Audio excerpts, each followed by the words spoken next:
Hello, Nay. Kamusta po kayo, Nay? Ano pong masasabi mo kay Yorme Isko Moreno? Nung inaugurasyon niya ang Manila Science, sinabi ko kay Yorme bakit siya umalis sa pagiging mayor kasi siya ang the best mayor sa Manila.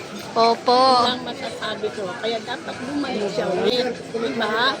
Ano po? Nay. Masasabi ko kay Yorme, the best na mayor siya na humawak ng Manila.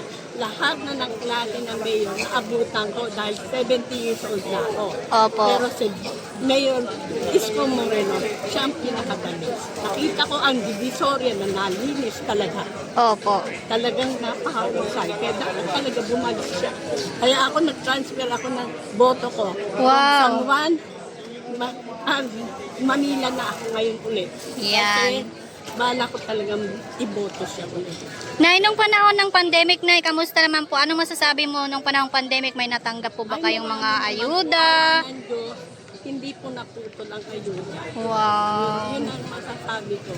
Yung pandemic, pati yung mga bakuna, nabigyan tayo ng maganda ni Mayor. Opo. Kaya best na Mayor si Isko Moreno. Nay, message niyo po kay Yorme, Nay. Nanonood sa atin yan. Baka may message po kayo. Mensahe niyo po sa kanya ngayon. Sabi ko lang, ituloy niya ang pagtakbo sa Manila at talagang lalabas at lalabas siya.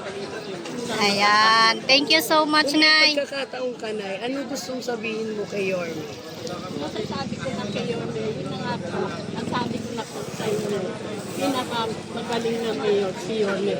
Na inakala nila na bata, baka walang magagawa, pero siya lang ang nakitaan ko na nakapagpalinis ng Divisoria, na ayos na ang Maynila, na matagal ko na inaasam sa ibang mayor mangyari. Hindi katulad na yung mayor si Mayor Lin, ang dilim-dilim ng Avenida, akala mo kung paano na.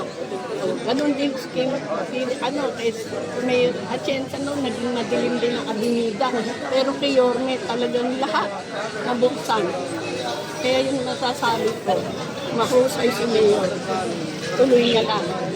Thank you po. Thank you, Nay. Happy Fiesta po. Nay, makikain po kami. Charot.